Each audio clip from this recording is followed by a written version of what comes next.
The date is June 19th, 1995. The survivor is Elizabeth Meller. Last name at birth, Crow. Interviewer is Donna Horwitz. The city is Skokie, State, Illinois. Country, USA. Language, English. My name is Donna Horwitz. It's May 19th, 1995. I'm conducting an interview with Elizabeth Meller in Skokie, Illinois, USA. Going to go real well, Mrs. Meller. Your name? Is Elizabeth Meller. Could you spell it, please? M-E-L-L-E-R. What was your name at birth? Was Crow Elizabeth. Could you spell that? E-R-Z-S-B-E-T-H. And could you spell Crow, please? K-R-O-H. Did you have any other names? Yes, I had. See, at home or between friends, I was called Bershi. B-O-Z-S-I. On the O, there were two dots, meaning you see. So that was Bershi. Then, because we were occupied by the Czechs, my name was Alžběta. A-L-Z-B-E-T-A.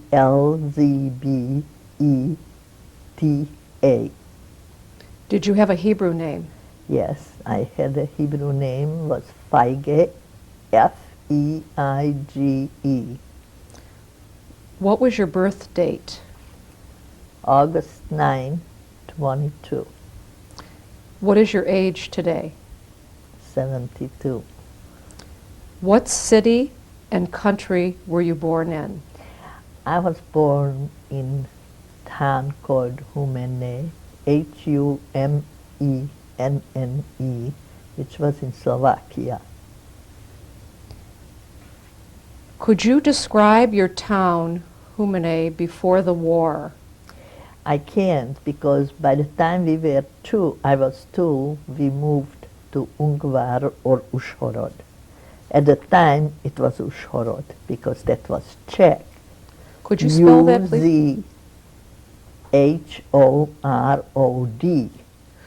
Could you describe that town before the war? It was a beautiful town. It was the main city of the whole Carpathian area. And we had all the big schools and all the offices and beautiful lake apartments and buildings, everything. And there were benches on the park and people were sitting there and promenading on Sundays and Saturdays. It was very pretty. Near which large city is this? That was the largest city. The next large city was in Czech. It was Mukačevo, M-U-K-A-C-E-V-O.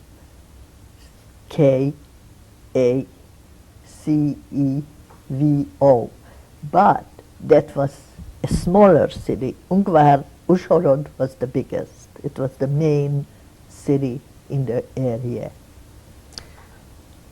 Could you describe your family? Yes, my father, he was a jeweler. My mother was a homemaker. I had an older brother by 1 year and a younger one. He was 3 years younger than I was. What was your father's name? My father's name was Herman, H-E-R-M-A-N, Crow, K-R-O-H. And what was your mother's name? My mother's name was Luisa, L-U-I-Z-A. And what were your brothers' names? My brother was Laszlo or Laci, Laci between friends, L-A-C-I, and Laszlo was officially L-A-S-Z-L-O,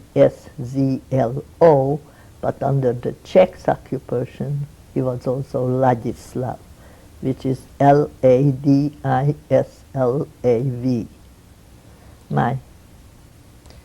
Could you describe what your daily life was like growing up during a typical day? just what it was like when you... Well, if we speak about after I finished schools, you know, by then the Hungarian came in, Hungarians, and we were no more Czechs. All the offices, everything was turned over to Hungarians. What year was this? 1938. Okay. And I had to look for some kind of a job or something. And I went to learn how to sew. So I went early morning into the place and I learned how to sew. And then I did that all day, every day, from 8 o'clock in the morning till about 6 in the evening. What did you do on the weekends for enjoyment if you had some time off? Well, I had friends and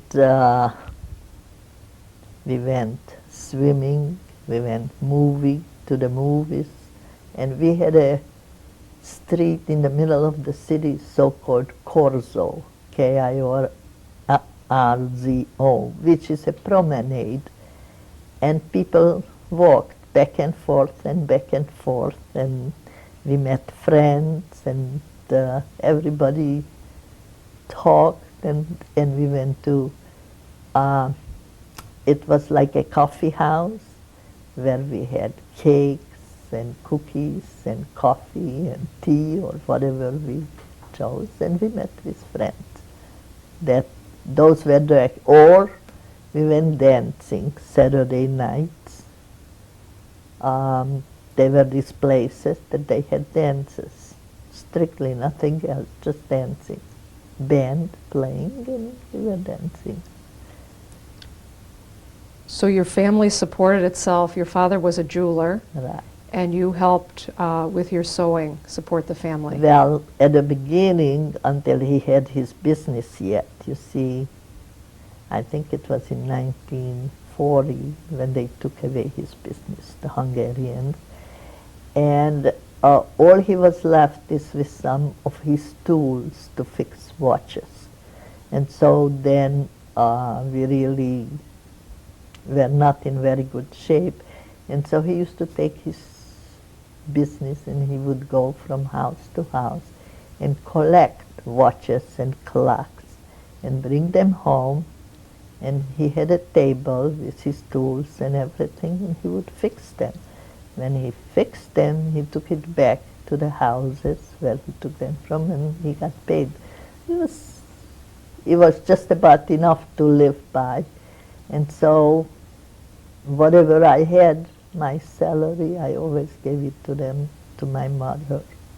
What happened when the Romanians took his business, I'm sorry, the Hungarians rather, took his business away? What happened? Well, nothing. They just took it, you know, because he was Jewish, and they took it away, and he was left, like I said, with his tools. They let him take his tools, nothing else. What language did you speak at home? Hungarian. And did you speak that outside your home as well, Hungarian? Yes. By then, before 1938, we had lots of Czech friends. Czech was my second language because I went to Czech schools and I had Czech friends. But when the Hungarians came in, the Czechs left town. They went to see, that was a dividing line. And so it became Hungary. But my parents were Hungarians because they were Hungarians before the Czechs came in, see. And so we spoke Hungarian. Was your family religious? No. They were kept traditions. We kept all the holidays, but we were not religious. Did you, so you observed rituals in your home, Right, the right. traditional? My mother lit the candles Friday night, and we observed the holidays like Pesach and Rosh Hashanah and Yom Kippur and Shavuot Those were the holidays that we observed. Tisha B'Av. What was the Jewish community like in your town? For instance, was it a large population of Jews? We had a large population. Large meaning roughly how many people? Do you have any idea? Well, you know, I was a young girl. My mind was, but I think about 30,000 or something like that. Yeah. Were there religious institutions? There must have been some synagogues. Yeah. And Oh, yeah. We had a big synagogue, which was not for religious people. This was for traditional, conservative, I would say. Okay. Then we had a lot of small ones that were for religious people that would go every morning or every evening. But there were a lot of religious people, I would say, and there were a lot of non-religious ones, conservative, or even not conservative. how would you describe the relationship between the Jews and the non-Jews in your town? It was, see, we knew we were Jews, but there were no big problems between the Jews and the Gentiles up to a point, you know. They were always, there were certain times when they were discriminating. They said, oh, you Jew or something. But in the daily life, you didn't observe it that much. It only came after the Hungarians came out, the Czechs went out, then it slowly started, the anti-Semitism growing. See. It started when they started taking away businesses from the Jews, and it started when they were certain places the Jews were not allowed to go, and it grew. After a while we couldn't go to the public swimming pools. After a while we couldn't go to the movies, we couldn't go to the dancing halls. But it grew only after 1940, I would say. So before 1940, none of this was going on. Well, it started when they came in. They came in 1938, and things were starting to change, but it was a slow change. It wasn't a sudden one. So little by And little, so they took more from you. Right. Did you have any specific experiences of anti-Semitism to you personally? Not that much. I mean, I was affected by the fact that they took away my father's business, and we didn't have any other means of living, only what he made, that little money. And then, of course, what I made, then instead of using it for my own purposes, I gave it to my parents. My brother, who was just finished with gymnasium, whichever way you pronounce it, because he was Jewish and because he had many friends who were communists, he was arrested by the Hungarians and taken to it was not a concentration camp, but it was some kind of a camp that they kept these young kids. He was only just finished with the school. And so he couldn't help us. And on the contrary, I used to go on weekends. It was not close to our house. I rented a bicycle and I loaded it up with foods, and I took it not only to my brother, but he had some friends, and so we alternated with some other families that they sent food there too. He was there, I think, for 2 years. So you were allowed So- you were allowed to visit him when you were there? Yeah, we had permission to visit him. Yeah, Did, they were guarded. It was a camp in the middle of woods. It was very hard to get there. And we would be allowed to visit for 3-4 hours, whatever. What types of things did you talk about with him? Very limited. Was your conversation because being we listened were to? afraid, of course. We were afraid. I was afraid of my freedom, see. I didn't want to be internated. That was the word for it, internate camp.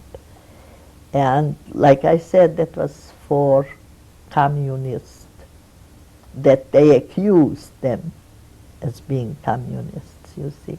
All these young kids from the gymnasium, lots of them, they were there. One friend brought in the other friend, see, when they were interrogated, they asked them, who is your friend? And then they would say, well, they were beaten and tortured and whatnot. How was the rise of Nazism perceived in your family? And what did your family think about what was going on in the world at this time? We were very frightened by the things. But you see, the news, see, it was 1940 when they started taking away the people who were from Polish origins.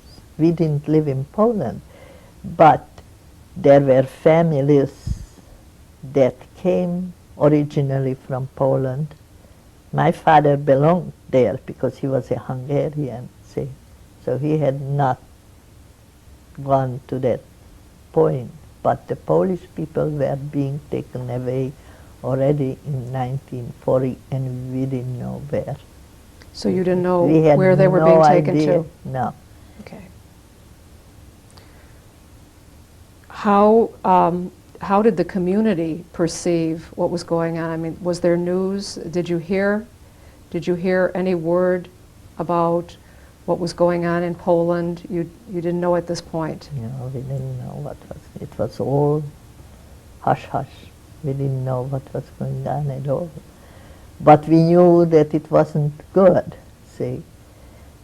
After a while, there were trickling in, because there were Jewish boys who were in working camps, you see, out there. And one or the other would send a message that all Polish origins should hide because they are killing them. But you see, we didn't have anybody Polish. We didn't even know anybody in our circle of friends. So we only heard hearsay, theresay. After 1942, we already knew that all the people who went with these groups who they take away, that they were in some form of concentration camp, but we didn't know what form or what they did with them. How did you find out about that in Just 1942? Hearsay, yes.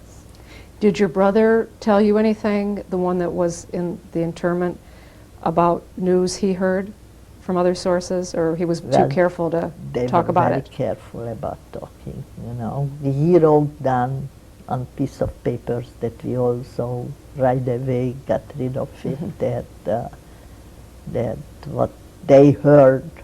But you see, they didn't have no more news than we did, because they were even more restricted, you see. So that was the point when we came to Auschwitz in 1944. I'll get to that in 1 second. Yeah. So you were, how old were you when this was taking place? 20. So you were 20. Well, I wasn't 20 in 1940. I was 18, right? If I can correct. So in January of 1944, the Germans occupied your town. Right. How did this change your life? Oh, it changed a lot. It changed a lot. First of all, we had to wear the yellow stars on our sleeves. If you went to a store, you were the last ones that would be served on. You had to wait for till all the people left the store, and they only gave you what they wanted to give you, not what you wanted. And it started getting worse and worse. See, the jobs were eliminated. People were losing their jobs. They were staying home more and more. You had no place to go, really. The movies were not, you couldn't go to the movies, you couldn't go to the libraries, you couldn't go hardly any place. So you stayed home most of the time. If they saw you walking on the street, would they let you just walk, or? Yeah, but we were not allowed past 8 o'clock. We were not allowed on the street. So there was a curfew. Yeah, curfew, right. What So you had happened to if be you were home. on the street after 8 o'clock? Well, they arrested you. Okay. You know, nobody dared to disobey that order. Not that anybody that I knew about. We didn't try. So little by little, they Our started. freedom was taken away, right? And then we knew what was going to come, because we already knew that the other people were taken away. We knew that one day we will be going to, and the Gentiles in no way let us know that your term is coming, see? And but we didn't know where we were going to go. We thought we will be going to some places where we will be working. So there was a lot of fear every day of the unknown. What was going to happen to you? Was your brother back with you at this point? Did he come back? Yes, he came back just about in January, just before, the bad things started going. What happened in the spring of 1944 in your town? Was there a ghetto set up, or what? There was a ghetto set up in the brickyard. And first they were bringing in people from small towns, out of not suburbs, but small towns. And they were coming and walking, and after they were in the brickyard already, then they started gathering the people from our town. That was in the spring, just around Passover. So you lived you lived in this brickyard area. Was it set up like a ghetto? You couldn't leave there? They made you stay there? Right, it was guarded, and before we went in, they were searched. We had to get undressed, and all the jewelry was taken away from everybody, and they only let you have a little money. Everything was taken away. Before we entered this, there was a setup, a room where everybody went through this business, that they searched them, really searched them. What did you take with you to this Well, brickyard? we were poor people by that time. We really had, there were rich people, but everything was taken away. The only thing what we had is we had pillows and sheets and some clothes and some dishes to cook and what we could take with us. And that was what we had. And everybody had a piece of a place on the floor, on the ground, that you set up your beds. And above the beds you put your clothes and things. It was just makeshift, like where the horses used to be or whatever, storage places that they converted so that people can be there. If it rained in. If there was mud, you were all muddy. And we stayed there till about, say, 4 or 5 weeks. I don't remember exactly. How many people were in this brickyard area at the time you were there? There were a lot of people, but the number I really don't know. I don't know. Like 100 people or 1,000 more, people, more. or Not 1,000. I would say maybe 1,000. You see, but you know, because everybody was so centered together. Didn't have much place. Who was with you when you went? Was your family? Yeah, my mother, father, and my two brothers.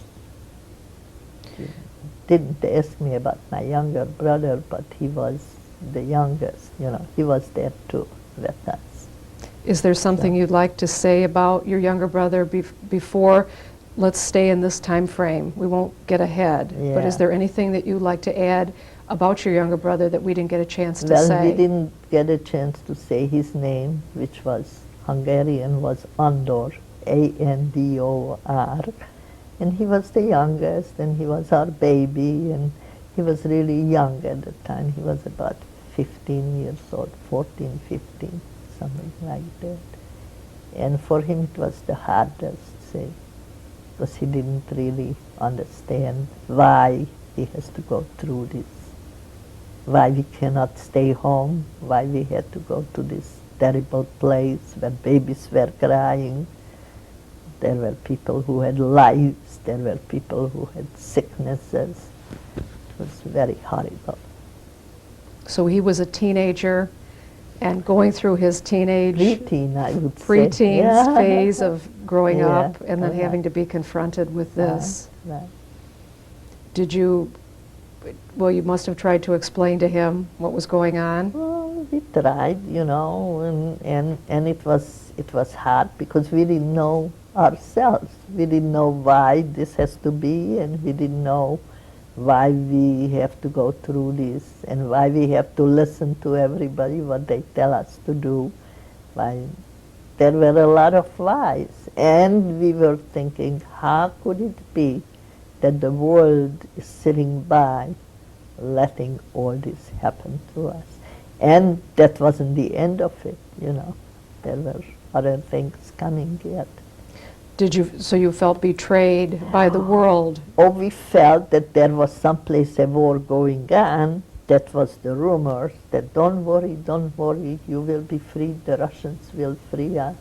We already hear the shootings, but it was just rumors, really. But we did feel that how could it be that people for nothing, we didn't do a thing to anybody, why would we herded up like animals to this place where everybody was suffering? And that was just the beginning. So you were there for about 5 weeks? About 5 weeks.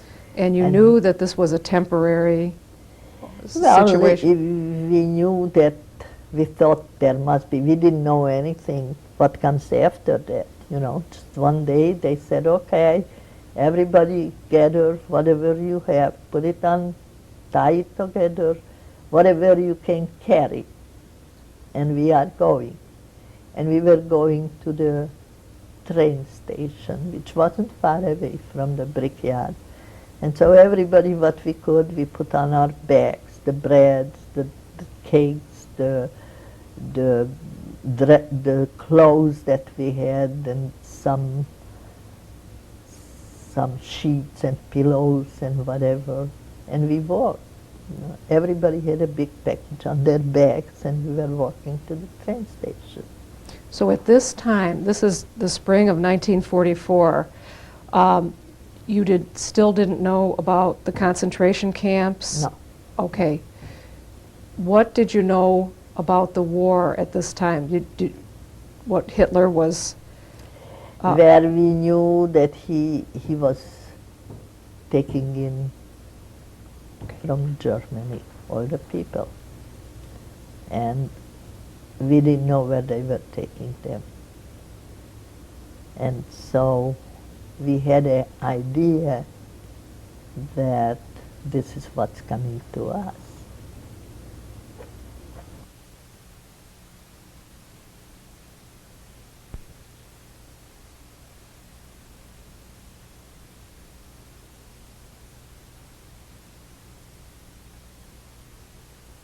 Date is June 19th, 1995. Okay, Mrs. Meller, we were discussing in the last tape, you were in the brickyard, and you had packed your bags and you were ready to leave. Where did you go from there? We went to the train station, and they loaded up these carts. The transport, they used to transport animals. And you see them, those are those carts that go one after another. I forget the name of it. Were those the cattle cars? Cattle carts, okay? And 50 people to a cart. So everybody was sitting on top of each other. We got loaded up. And after a while, when everybody was in, they closed, they put the locks on it, and they locked it, and we were in, and we were going. How many cars were attached to this train? Was it a long train? A long train, but I do not know how many. I just know there was a long train, and in the train there was a pail, and anybody who had to do something, there was the pail. There was no toilet, no nothing. There was no drinking water. There was only what you brought with you. We went all day long the first day, and we stopped someplace. I have no idea what place it was. And they let out the people. It was near a fountain. There was a fountain outside near the train station. It wasn't a train station, it was out of the town, so that people cannot see us. And everybody could go out for like 5 or 10 minutes. They watched us. You could drink some water. We all had to go back into the train. They locked the door, and we went for another day. Now, the trip took 3 days. On the third day, when we arrived, it was Auschwitz. And after we got out, we saw people in the ditches crying and moaning, and lots of guards and again, I don't know, gates, you know, with these things on it, that Barbed wire? barbed wire. What was the date that you arrived at Auschwitz? May 19. I'll never forget it. That was my little brother's birthday. And we arrived, and we had to get out of the wagon, and they headed us up. And they said, leave everything in the wagon. My mother took a loaf of bread with her. And so we started going, and we see all these people in the ditches crying and moaning, and we didn't know what it is, where we were, or what's coming. And we thought we are going to a work area where we will be all working someplace on the field. My mother, and as we were going, they divided people. You go here, you go there. The SS was standing with a stick, and he was dividing. So they divided my mother, and she broke the bread in half. Were you with your whole family at this time? This is hot. Yeah. Yeah, I have to get hold of myself. Okay. Well, they divided us. See, the men were on one side, and the women were going on the other side. And there was only me and my mother, but my mother went to the third side. There were 3 sides that they were dividing people. And the same went for my brother. After I talked to him, he said that's what they did. That my brothers, the 2 brothers, went to one side, and my father went to the other side. And they headed us into this place, and they said, take off all your clothes. And so we took off all our clothes, and they shaved us, shaved our heads, and shaved whatever you had. And then we went to a place where we took a shower, And after the shower, they gave us a gray short sleeve dress. That's all. Nothing else. Just a gray short sleeve dress. And by now, of course, we were all shaved, and then they handed us up, and they took us to a room, not, I mean, to this place. It was a cottage. They were cottages, really, and they had assigned places for each group.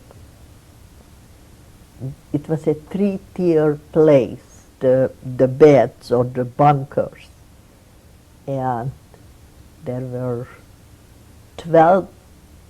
10 people to each bunker. Now, 5 slept this way and 5 the other way. And the first day, they gave us a blanket. 1 blanket to the 10 girls, and 1 blanket to the next group under it, and the bottom was empty. Whoever wanted to go to sleep there could. Now, this was Poland. In Poland, during the day was very hot. At night, it got very cold. So we tried sometimes, because up on the top bunker, there were an awful lot of bugs. Whatever bugs that were existing, they were there, because, see, that was during the day, it heated up. It was very hot up there. So we wanted to escape, so we went down in the bottom. But in the bottom, it was so cold, we were freezing because we had no blankets, no covers. We only had that 1 gray dress, remember? Meal times were, well, we had to stand appel. That was cold early morning, 5 o'clock. Everybody had to get out in the cold, remember? Only 1 dress, nothing else. And we had to stand appel 5 in a row. And these Polish girls who were there already, they were there for 4 years before they came, and they were the ones, they were called Stubenälteste, or capos, and they were the ones who took care of us. And they were very tough, because they said they couldn't survive any other way. And so they lined us up 5 by 5 by 5, and we had to stand like motionless people, and until the SS came and they counted everybody. And they used to tell us to pinch our faces so we should look a little pinky, because otherwise they will think you are sick or something, and they'll take you and burn you. And that's what they told us. You see that smoke going up? That's your parents. That's where they went.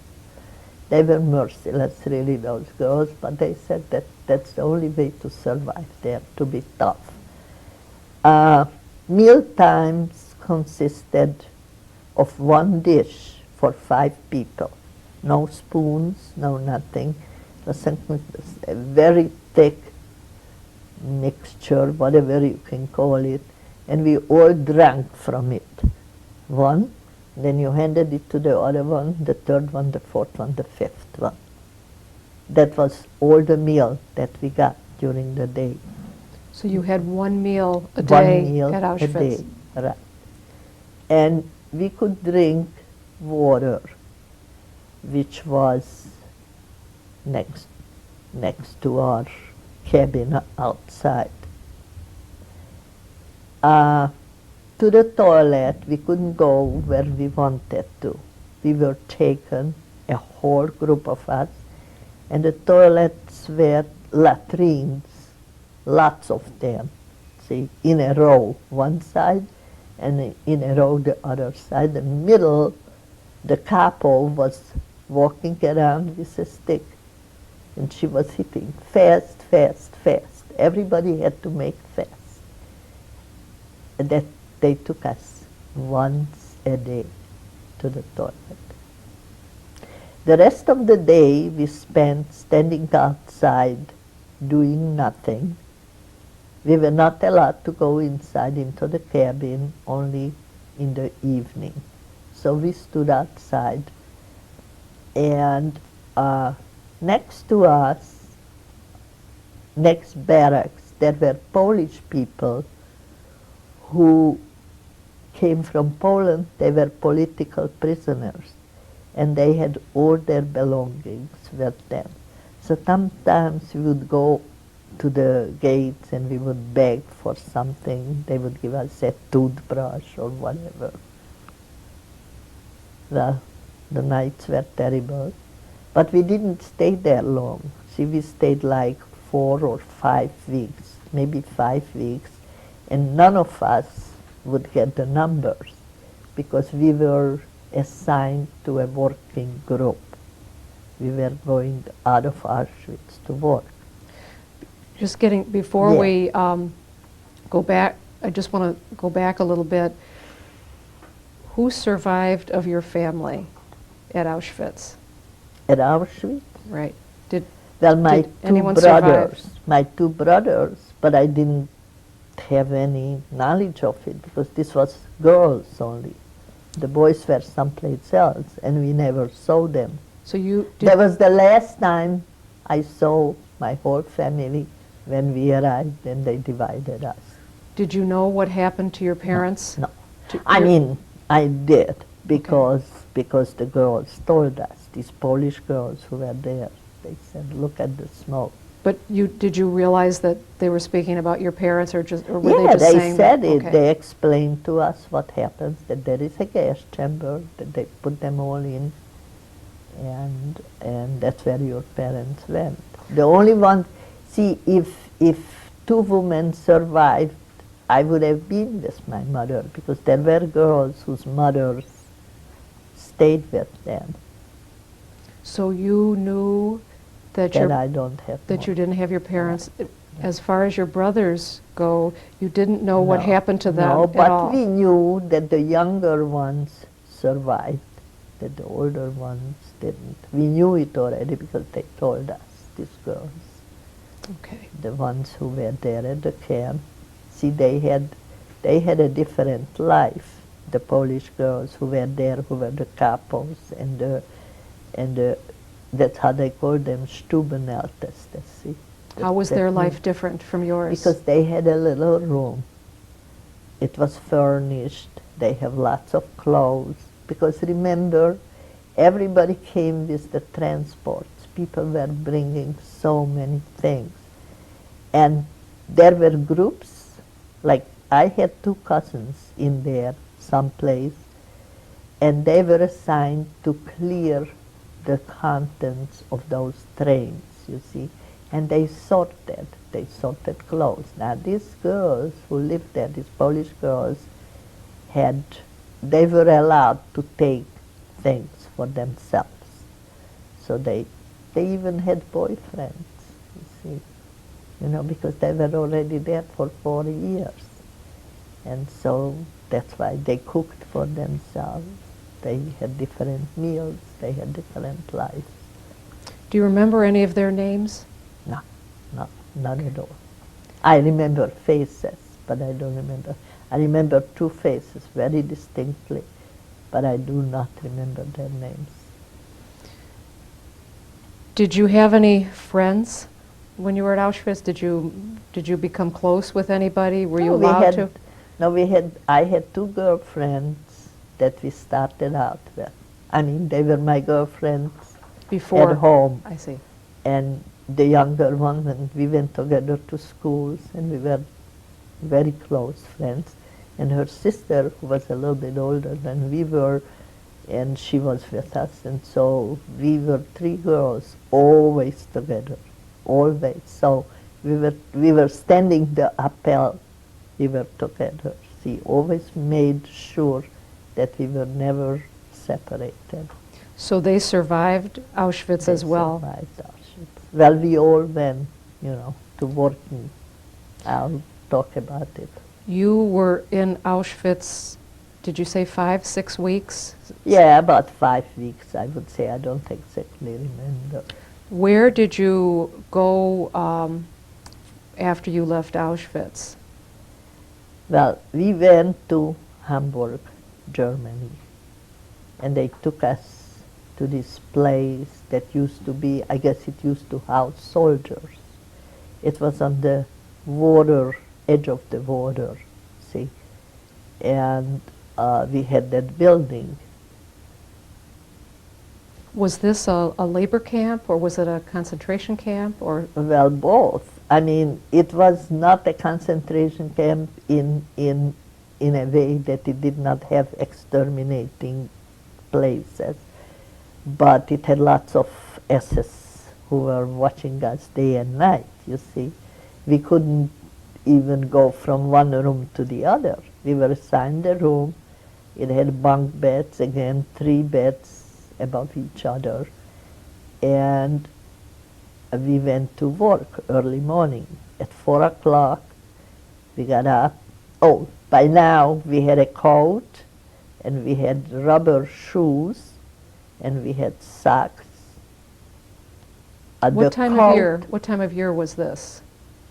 Was this? May, I would say May. No, it was June, July. Okay. But anyhow, before we left Auschwitz, they gave us a coat, they gave us a pair of rubber shoes, and nothing other than that.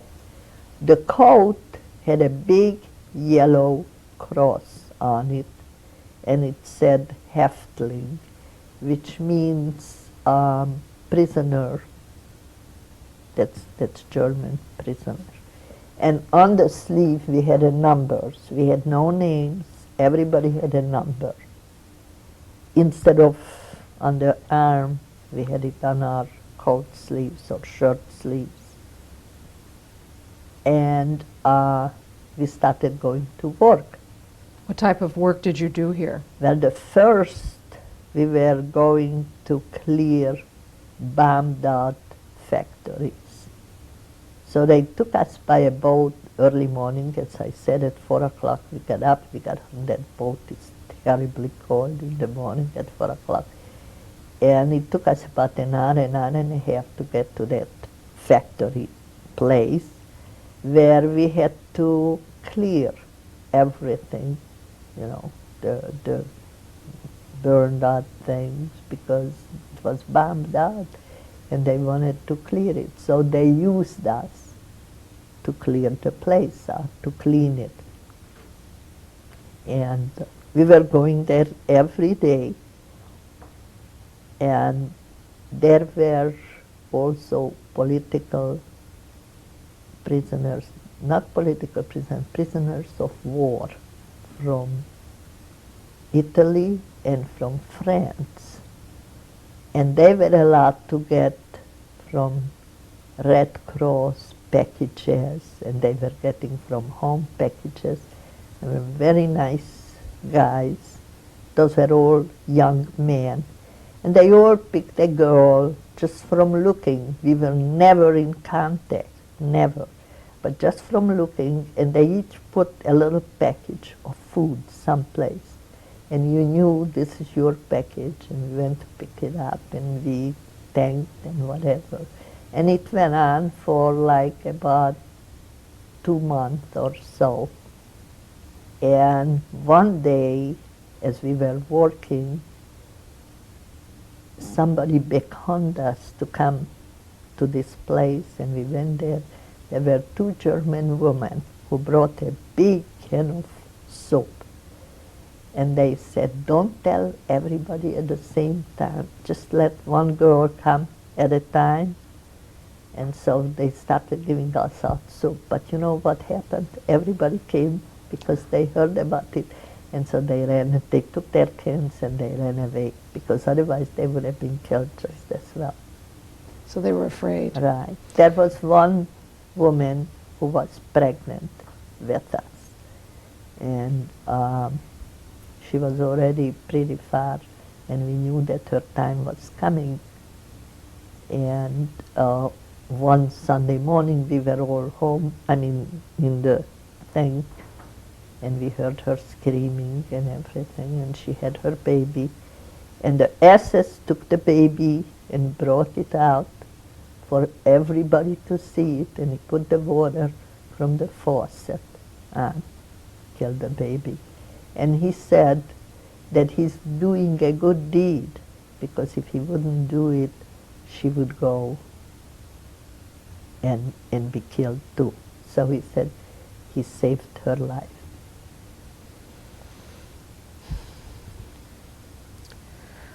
While you were at this camp, go ahead. We also had night raids, because the bombers came over and they bombed here and they bombed there.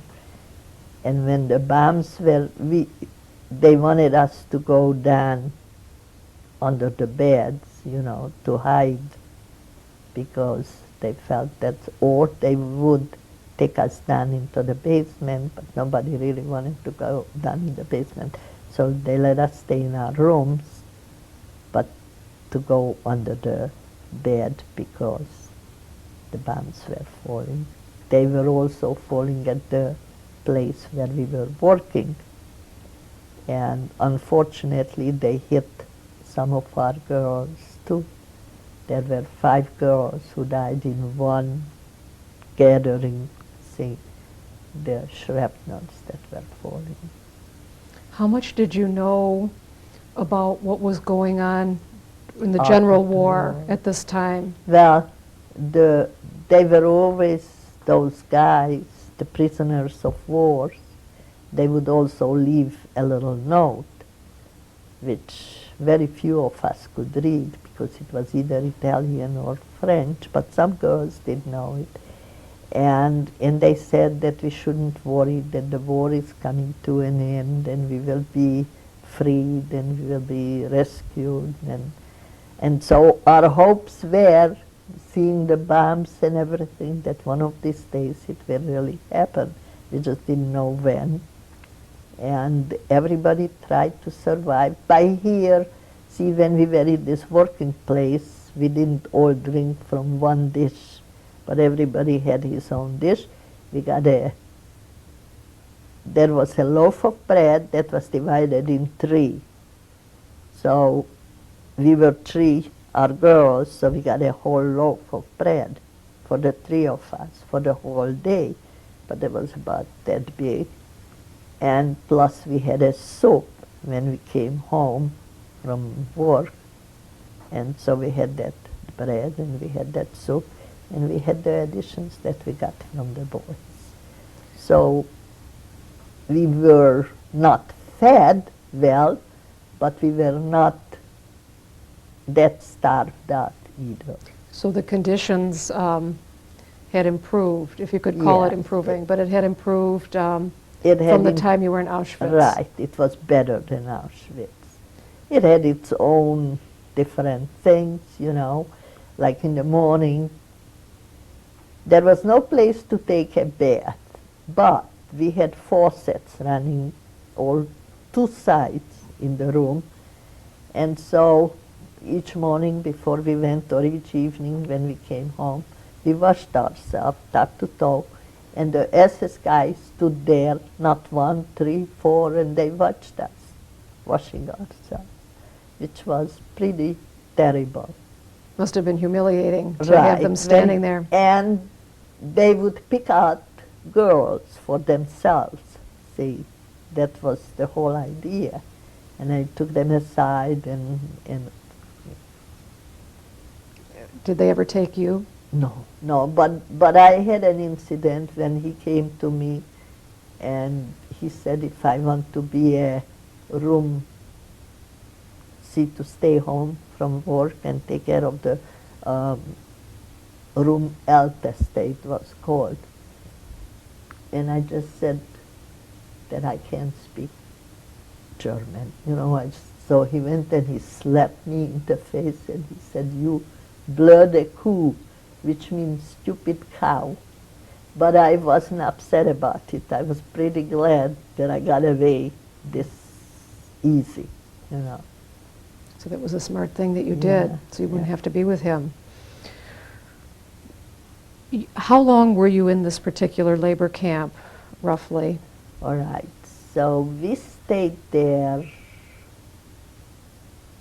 till about, it's so hard to remember, till about November or December. And then we were moved to another camp. The place was called Wedel, Wedel. But that was not one big building, but little houses like. And it also had barbed wire. This was not in the middle of the city. It was out of the city someplace. And it has barbed wire, and it has these guys who were standing on the top watching everything. We also had appels here every morning, and then we went to work. Now, this being winter, we went to shovel snow on the streets. We shoveled snow onto a truck. And we did this every day, not every day, and then we came home. One day I remember I lost my rubber shoe, came apart, see, and I had to walk without a shoe. Everybody was crying, but you know what? We didn't get sick there. This is very interesting that even though I walked barefooted, we didn't have no socks. But this was a place where we already had a washroom, and there was a big kettle. And on our way, if we could gather a little bit of wood, then we would bring it back, and we would get up early morning, make a fire under the kettle, and pour water. And there was about, well, we were the first one, the three of us, that took a bath in it. And then anybody else who wanted to get into that water and used it up. That's how we cleaned ourselves. That we did only once a week. There was also a canteen that we got little coupons for being good workers, and we could go to the canteen and buy some junky stuff for it. That was, after the snow shoveling was over, we went to build houses. Now that was very hard because these houses were made up of big blocks of cement. And you had to carry one cement by yourself. That was about 50 pounds or something. Who were these houses for? For the German people. I mean, they were selling those houses after they were built. We had a very nice overseer who would bring us some food occasionally, very secretly, because if they catch him, he would pay with his life. And he was telling us every day the news. Now, don't worry.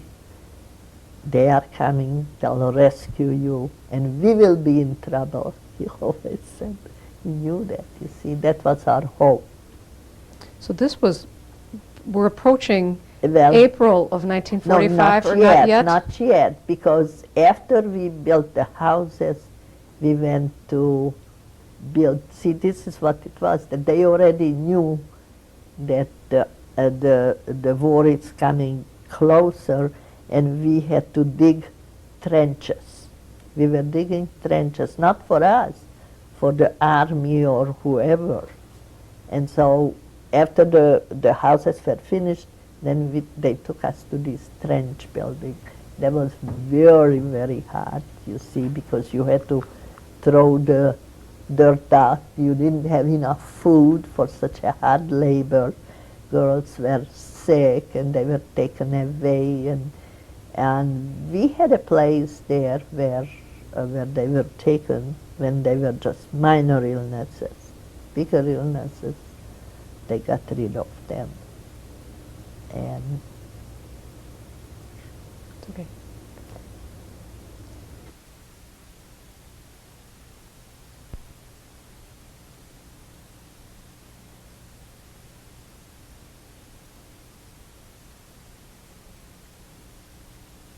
date is June 19th, 1995.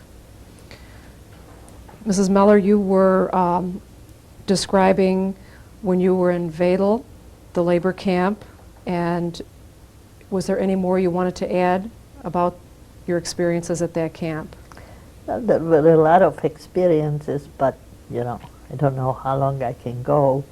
See, the three of us got a loaf of bread every day, see. So we wanted to save some for days when we might not have that much. And these ceilings that we had, you could lift it, you see.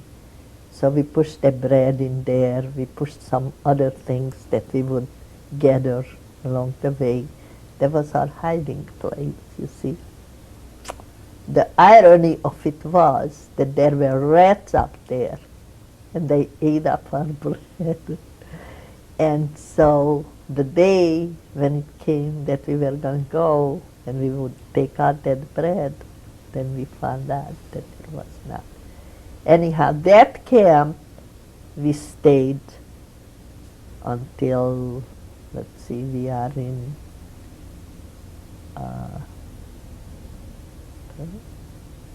April, beginning of April.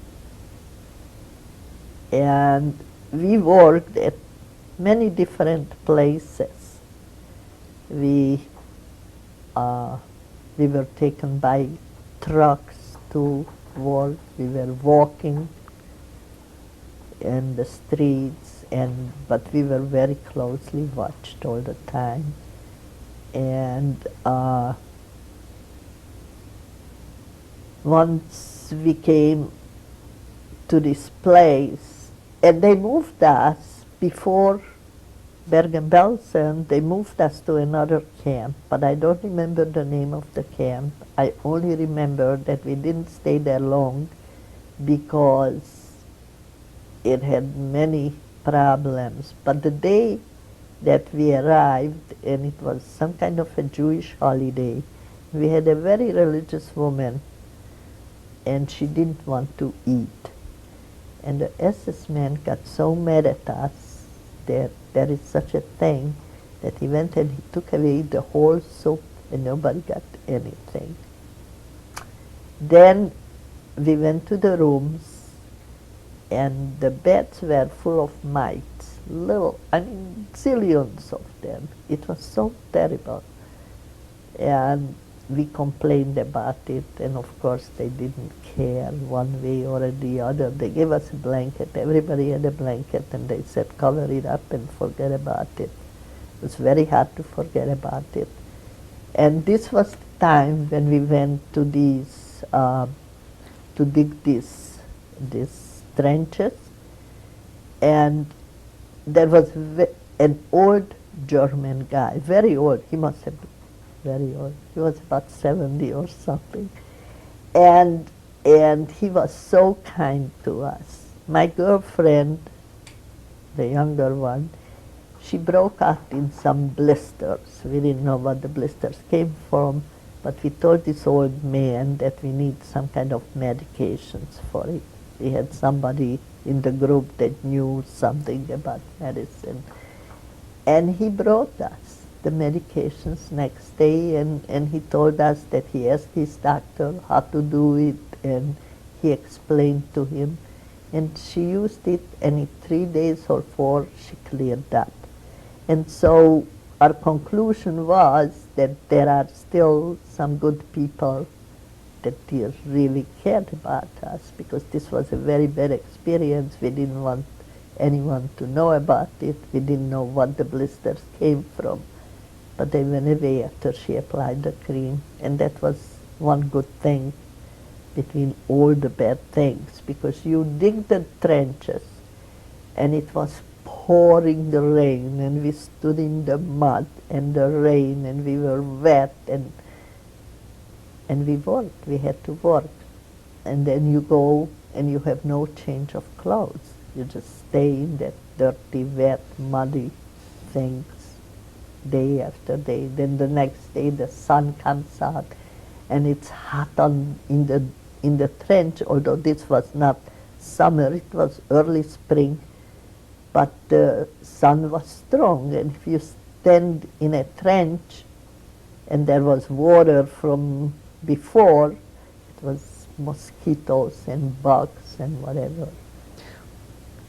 What did you do to sustain you during this? What did you think We didn't about? do- What We were spiritually, singing, how did you? That's right. That was it. When we used to go back to our cabins, there was a girl who would lead us to sing, and she knew all these Jewish songs. It made us cry, but at the same time, it was something that we all did together. See, and we encouraged each other that happy days are coming. We all have to survive, and that's what we did. We just encouraged each other.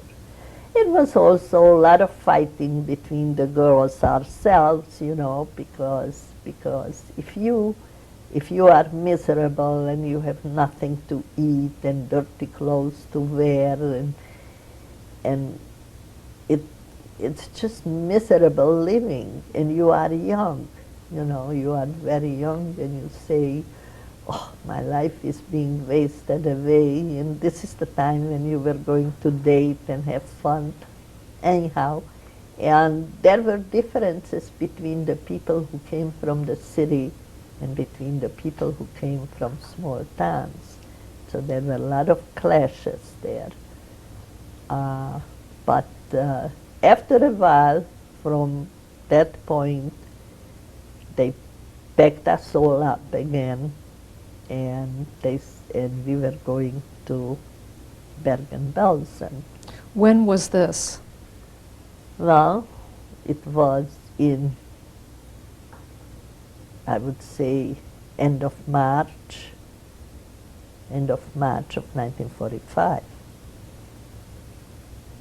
So you went to Bergen-Belsen. How did you get there? Bergen-Belsen.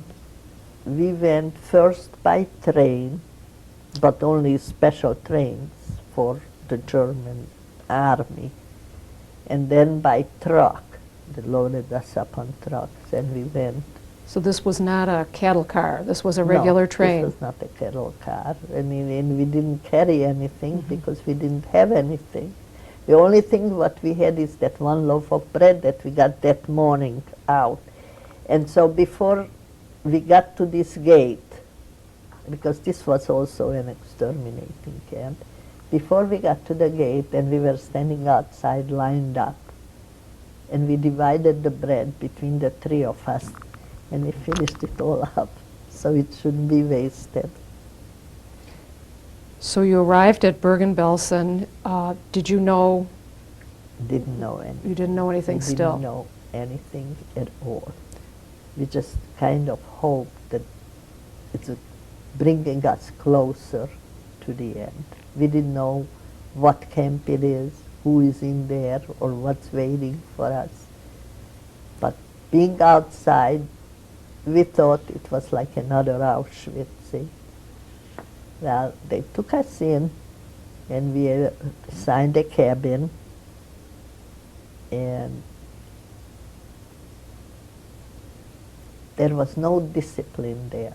I mean, we were in a camp. We couldn't go out of the camp or anything, but it wasn't anything like up till now. Up till now, our lives were, you do this, you do this, you do this.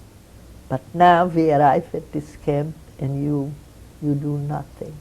So there was no structure at this There camp? was nothing. People were dying left and right. And all we saw was dying people. That's all. But we also heard gunshots, you see. And so we all had this hope that pretty soon. Now, people who were there, they have been working at certain places, and they had some food. And we didn't get much food there. We got very little. We were starving, really. That's how bad it was. And seeing all these dying people next to you, and then just took them out and they put them on a pile outside. No, they didn't do anything with them. They just piled them up on a place. And after a while, they also had these things. If you want to volunteer for digging trenches, then you can get a soup for a day. So all three of us went to. Now my girlfriend, the oldest one, she was a very good. How would I say? She could find anything, anywhere, to bring in, and she found this place where the kitchens threw out some of the vegetables that they didn't use in their soups or cut them off or whatever. She gathered all these things and she brought them. We ate them raw, but it was food. And we also had this soup which sustained us, I guess. And we were digging trenches. And the guards who were watching us, they said, you dig it, you dig it, you dig it for yourselves. But what they wanted to really do, they wanted to put all the dead people who were lying out there, they wanted to put them in these trenches and then deny that anything happened. Anyhow, we were digging the trenches, and I remember there was a Hungarian soldier, and when we noticed that he speaks Hungarian, and so we started talking to him even though it was forbidden. And he said that we shouldn't worry, that pretty soon everything will be over. So we dug the trenches, and like I said, we had so many friends dying all around us. And we were in the trenches that day when the trucks roamed into the camp. And we just, the Hungarian soldiers said, okay, forget everything, and we dropped our shovels and everything, and we stood there. You know, I always imagine that we will be screaming and hugging and dancing, and none of that really happened. You know, we were stricken. They came with big trucks, and this was a English group that came in first. So you were liberated by the English. By the English, yeah. And the first mistake they did, that they opened these cans of foods and they gave it to everybody. You know how sick everybody got. I mean, it was worse than before the food. You weren't used to eating any food. Nobody could handle it, see, because we were so starved out, really. I mean, the last week we had absolutely no food. I mean, absolutely no food. Whatever I told you, gathered a little raw vegetables, or a little soup that we divided between us, but there was no food being given out. And there was no structure or anything. In other words, you were just left because they knew already, and they were trying, I guess, to run away, the Germans or whatever it was. Anyhow, Could you please describe the day the English came in to liberate you a little bit more? Well, I'm just telling you that we were standing, those grave diggers, and they came in, and everybody was screaming and waving, and so we got out of the trenches, and they started opening cans and giving us food, and they started gathering all the Germans that were in the camp, the SS guys. There weren't some of them left before, like I said, they already knew what was coming, but the gate was still closed. We couldn't get out of there.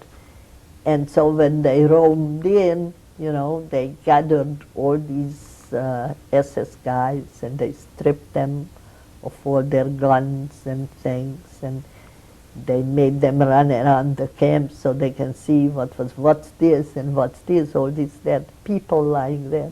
And even in the in the rooms, you see, there were dead people all over the beds because they were starved, they had nothing to eat, and this was already a year after we started, and there wasn't much energy left in anybody, you know, and the weaker ones or the older ones, there were older people there, and they just dropped dead like flies. What was your health like at that point? Well, at that point, after I ate that soup, I was finished. See, I started getting diarrhea. I was very, very sick. I see those people who were dying then, they all had typhus. And so one caught it from the other. I happened to catch it at the day when they came in. That was my luck, because otherwise I would have been dead too. But the day after the English came in, and then the Americans came in, and they had the Red Cross, and they had all these facilities, and they put us to these places, to these beds, clean, and they took care of us, and they gave us medications. Was this still in Bergen-Belsen? Yeah, I mean, they it kept was you still there. in Bergen-Belsen. Well, sure. It took days before they cleared everything, and before they took names. Remember, up till now we had no names, and now they registered everybody from where you come, what's your name, and the ones that were able to walk or recovered enough, that was about 1 week or so after, they took us to a different place. I don't know, it was a DP camp. It was someplace in Germany, but I have no idea of the location, what the name of it was. I just know that this was already after, you know, this was the free world. So you had typhus at Yeah, this point. I had typhus, So you were yeah. most likely quite sick. I was very sick in the first few days, high fever and diarrhea, and I didn't even know what I was or who I was. But after a few days, you know, they had all these medications and whatever. I don't remember the details. I just remember I got better and we all went to this DP camp. So then you were in the free world, And and then you were in the DP camp. Right. Do you know how long you were in this DP camp? Do you A have? few weeks. We were there a few weeks, and what we did, we registered everybody who was there. It was a big camp. There had a lot of people from different places. There were people from Belgium, from France, from my area, you know. There were a lot of people from lots of different places, because I guess in the last minute they gathered a lot of people. They brought them there. Anyhow, I could have left earlier the camp because we were free to go, but we stayed there until I felt a little bit better, and life wasn't bad there. We had all the food, and we worked in the office, all three of us. So you were still with your two friends. Oh yeah, we never parted. We each acquired a boyfriend from these army people, you know. I mean boyfriend. They brought us packages, and we could hardly talk to them because in those days we didn't speak English. None of us. We just thanks. But anyhow, after that, after I think we were there about 3 weeks or so, we left. We were going home.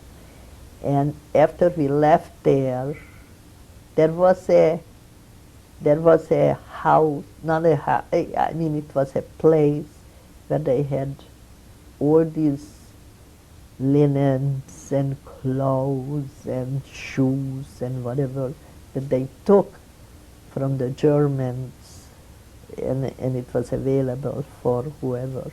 So we had these big sacks, and we filled them up with things, and we were on our way.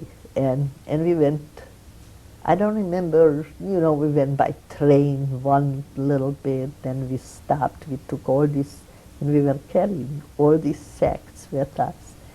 And we stopped at some German houses and we told them our bad stories. We didn't know whether they knew or didn't know. Some said no, they had no idea what was going on. And they fed us, they gave us this, they gave us that. And so we continued our trip until we came to Czechoslovakia. There, the Russians are a different story really, because we came, and this was Prague, is the main city of Czechoslovakia, and that's where we got off the train. See, we were going to get another train to go back to our region, and we had these sacks, and all of a sudden one of the Russian guys just comes and he picks up the sack and he walks away with it. There was nothing we could do about it, but we felt very bad because this was already something that we gathered. We got to a station which is very close to our city, and we unloaded everything, and we were sitting and waiting in the waiting room, and the Russian soldiers came and gathered all our identifications. And now they said, now you have to scrub the floor in the waiting room. There was another big blow to our whatever, you know. It was terrible. But we had to do it. We did it because otherwise they wouldn't give us back the IDs.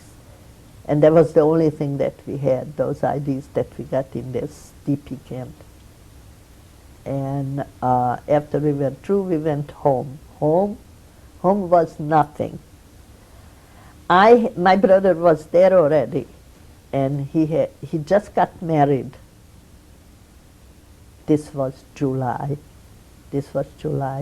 Got married on the 7th of July, and we got there like about the 15th or so. So you were reunited with your brother. I was reunited with my brother. Which brother? The only one that remained. The younger one, which I just learned it now, because I didn't know it up till now. I didn't even know that he was there. What was your brother's name that survived, just to say it again? Laci, L-A-C-I. That's Hungarian. So you were reunited with him in July. Right. Where did you find him? How did you in our see each city, other? Well, we came home, the three of us, my girlfriend and I, and we came to our city. No, we already heard in Prague. There were already Jewish kids who were already in Ungvar, and they came back to Prague, and we saw them, and they told us that, yes, you have your brother is there, he is married, and so we came. Well, they didn't have an apartment or anything. They lived in a room by some family.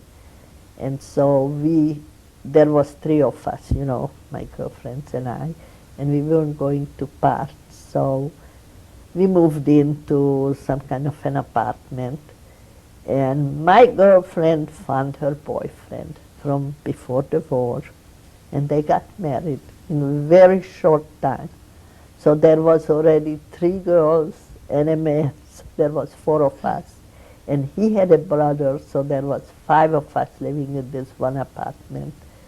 And then we decided that we don't want to stay in a Russian-occupied city.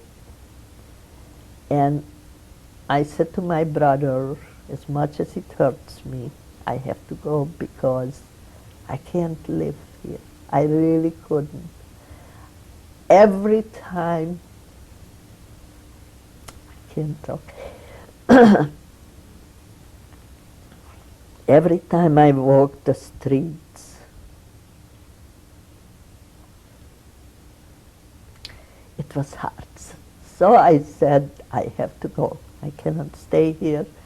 And there was a boy who said he was waiting for me. I said, I'm sorry, I'm in no shape right now to commit myself or to do anything, and I wasn't thinking of anybody. I have no ties to anyone, and I don't want to.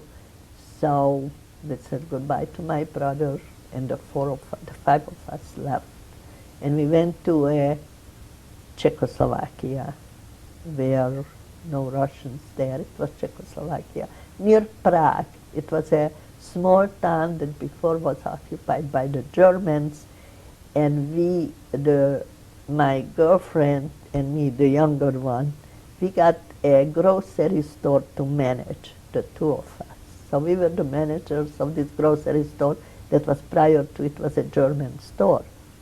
And now the Germans had these little carts and they had to come and shop by us, you know. We felt such big shots now that we could give them a little piece of cheese or we couldn't give them a little piece of cheese.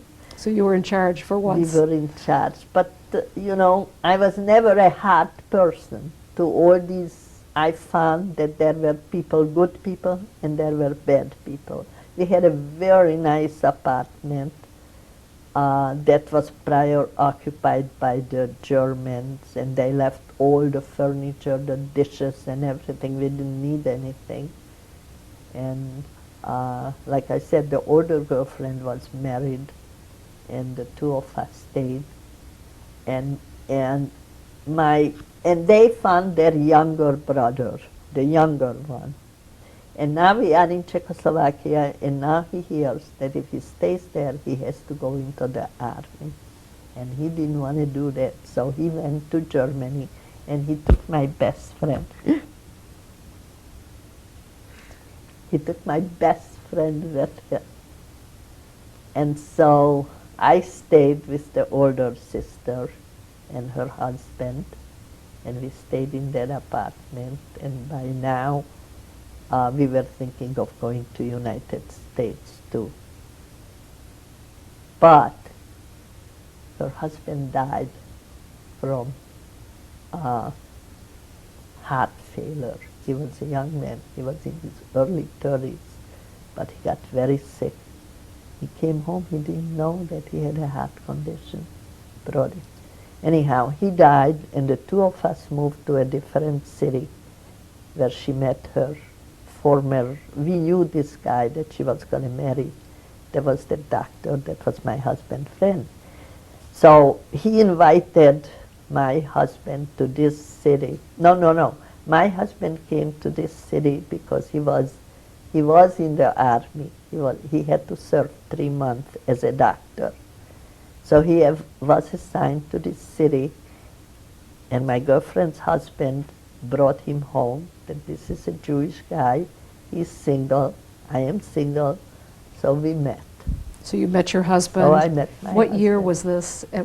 What was the date of this, roughly? 1948. 1948. 1948. Where was So your... we are in Brno, B-R-N-O, and he's in the army, and I live there with my girlfriend, and she wasn't married yet to this doctor either, but they were going to as soon as he gets his diploma. So we live in separate apartments, but my husband, this guy comes and they introduced us, and he came every single day after that. He came to eat there, he came to visit, he came whatever. What is your husband's name? Armin, A-R-M-I-N, Meller, M-E-L-L-E-R, and I am still single girl. Where is your husband, where was he from? He was from Košice, K-O-S-I-C-E, which was a big city in Slovakia, but we didn't know each other. We just met, remember? This is after the war. He already has his diploma. He finished medicine, and after he served the 3 months, we saw each other for 3 months, and he said he wants to marry me and everything. But he couldn't get out of Czechoslovakia because he was a doctor. They would not let him out of the state. And by now we knew that this is going to be a communist state too, so we are packing to leave. My girlfriend and her husband left to Vienna, Austria. Not legally, illegally, okay? And they only took a few things. And my husband, he was not my husband yet, my boyfriend, went back from where he lived, and he packed himself and he went illegally to Austria.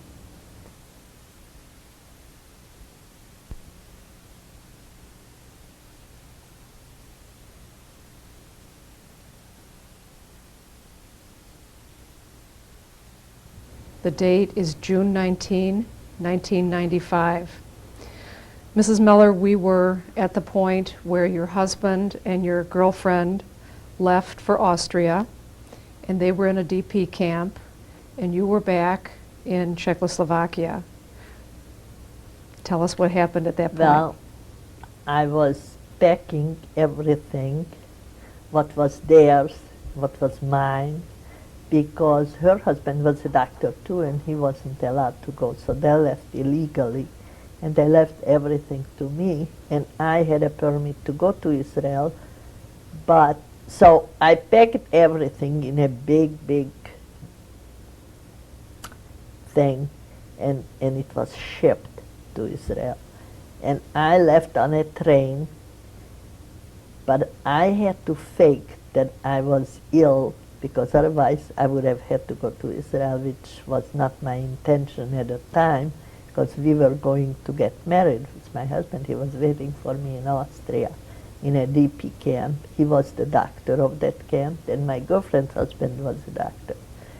And so they came to this transport train, and they took me off as a very sick person, which I was sick by that time too. Who took you off? My husband, his friend, and my girlfriend. This was in a Russian zone. You see, Austria was divided at that time. There was a place where the Russians occupied, and at that time, it was 1949. And they took me off as a sick person, and everything that I had ran away on that train. So I come off, I have nothing again, just what I have on. And they took me to the DP camp, then they stayed, and in July 8th, my husband and I got married, okay, in the DP camp, and this was a Jewish wedding. But we had another wedding which took place a month later in August, but that was just a civil wedding. Anyhow, my girlfriend borrowed from somebody a dress for me, and she borrowed a veil, and so I was dressed as a bride, and we had no money, and we had nothing in the world. I had one dress and one shoe and whatever. And he had a room up on the top of, this is a school where the DP camp is. It was a school, and we had a room upstairs, the four of us. Shirley, her husband, and I, and my husband. And I'm a bride. So they moved out for a couple of days. They moved into the big room, and we stayed there anyhow. And after that, he was transferred to another camp. Well, we are registered to come to United States, and it takes a little while. See, my girlfriend, her husband left already. They had a earlier number than we had, but because we got married only in Vienna, we had a longer wait. So we waited, and then we came out to United States. It was just in December of 1950, and it was before Christmas, just before Christmas, and we went to Pottsville, Pennsylvania, where his sister lived, and this is the first time we saw all these Christmas decorations that I have never seen before, anyhow. And he had a job as a resident internist.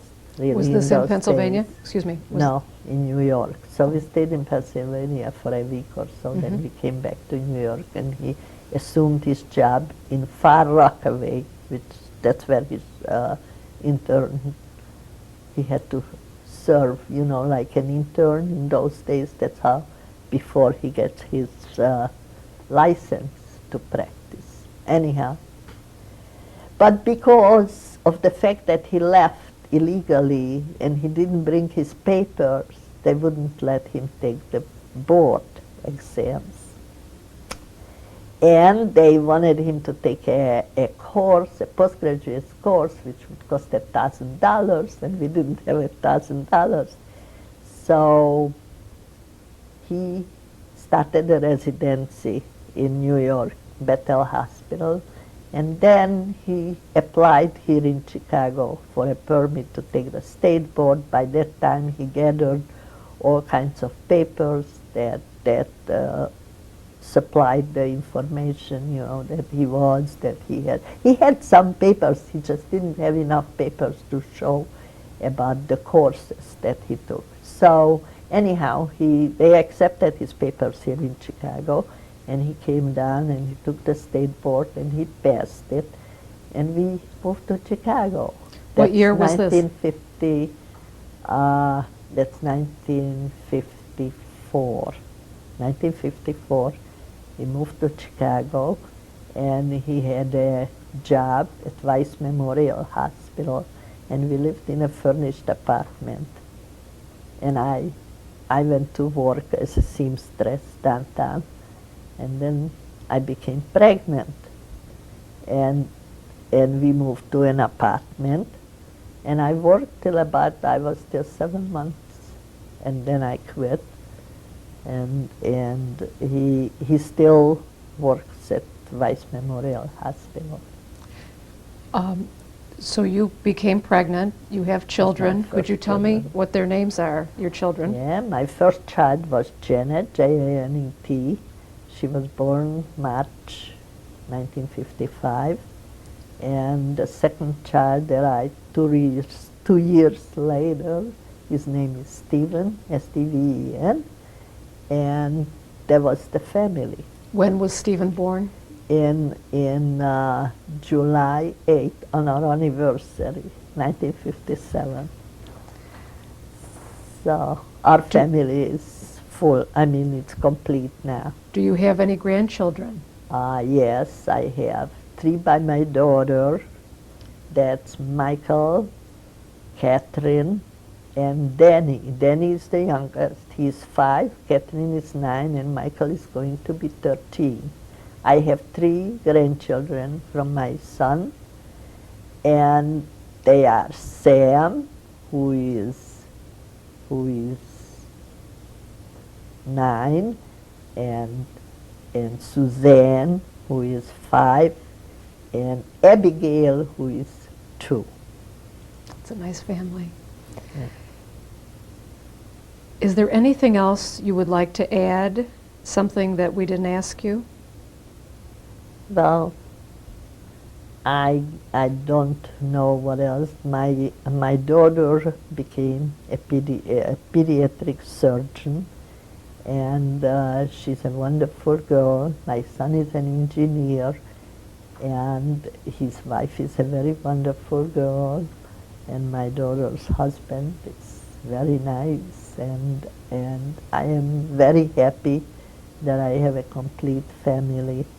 And my brother, who is in Budapest, has 2 children, a daughter who is also a doctor, and has a son who is a mathematician who is often invited to United States universities to teach for a term or so. And they each have 2 children, so my brother has 4 grandchildren. And he's coming here to United States now for Michael's bar mitzvah, which is going to be in August. That's wonderful. Yes. Why do you think you survived? You see, there is no explanation for it, really. I wasn't trying hard, believe me. Matter of fact, when we had air raids and we had to go down off the beds, my girlfriend used to say, come on down, come on down. And I said to her, no, I want to get a little rest. It doesn't matter if we get hit upstairs or downstairs. I never really cared or tried hard enough. It was very hard to be left alone. See, there where we lived, I have never been away from my family, and we were a close family. I have never been out of town by myself without my parents. And it was hard to come back and be alone. And I didn't even know that my brother will be alive at that time. And all my aunts and uncles and everybody disappeared. It was very hard. What message would you like to give your children, your grandchildren, and the world 50 years after the Holocaust? It's very hard to say, because I have met very nice people, like I said, even in Germany, they helped us. And as you know, there are very bad villains in this world, and it's hard to protect anybody against it. But what I would say is just never hate. Don't hate anybody, no matter what. Just stay a human being. That's my message. Thank you, Mrs. Meller. Thank you. Well, this picture was taken approximately in 1940. I think this is my best friend, Betty. She was my best friend. And this picture she had from her brother who was in Israel. And when he came here, he gave her this picture, and she gave me one. She had more than one, and so she gave me this one. So this was from before we were taken away, or I'm on the right and Betty is on the left, and this picture was taken in my hometown, Ungvar. This is my wedding picture. Our wedding was in Vienna, Austria, in a DP camp. On my left is my best friend, Shirley. Next I am, then my husband, and next to my husband is his best friend, Moore.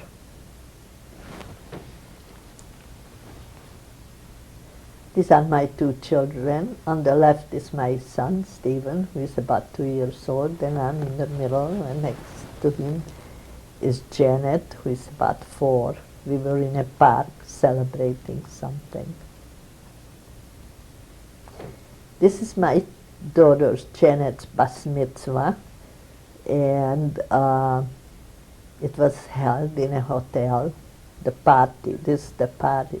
The bas mitzvah was in the morning at the temple. There, I am on the left. Next to me is Janet. Then comes my husband. Then comes Stephen. This is my son, Stephen. This is the day on his bar mitzvah. It was in 1960. This is my daughter Janet's wedding. There is Janet, next to her is her husband, above is me, next to me is my husband, and then our son, Stephen. This is in 1974.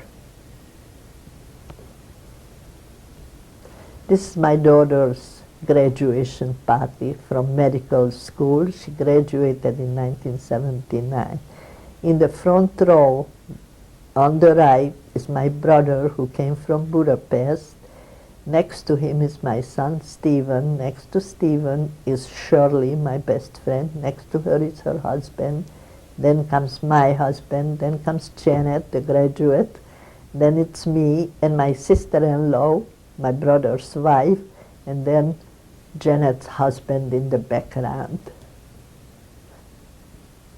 This is my son, Stephen's wedding. In the front row is Janet, my daughter, with her oldest child, Michael.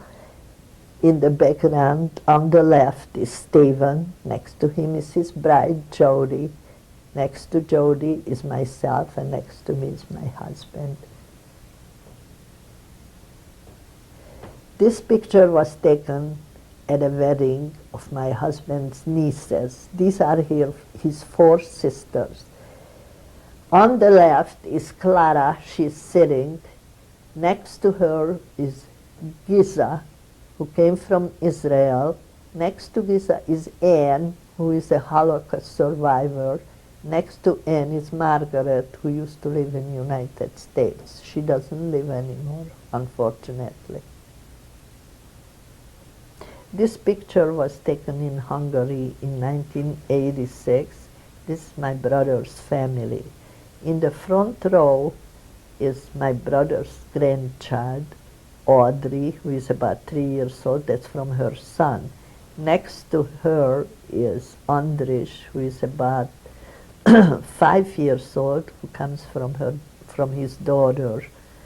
And above is Eva. She's from his daughter too.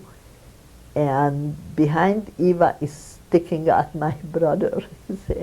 Next to my brother is his son-in-law, Mithu, and next to him is his mother-in-law, which is my brother's wife, and then comes my husband. Behind my husband is myself. Next to me, to the right, is Judy. That's my brother's daughter. And at the end, on the left, is Shirley, my girlfriend. This picture was taken in 1993 in Colorado in one of our vacations. And on the left is Michael. Next to Michael is Danny and my daughter holding him. Then comes my husband and myself. In the background is Catherine. This picture was taken in Atlanta at my son's house. On the left is my husband. Next to my husband is Sam. Then I'm holding Abigail, and next to me is Suzanne.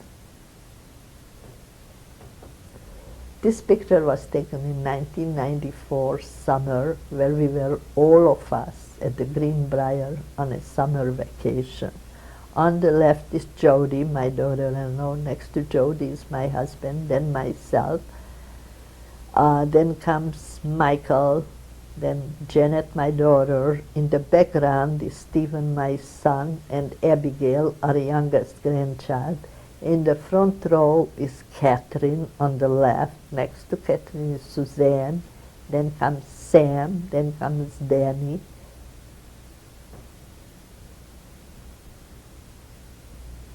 This picture was taken in 1989.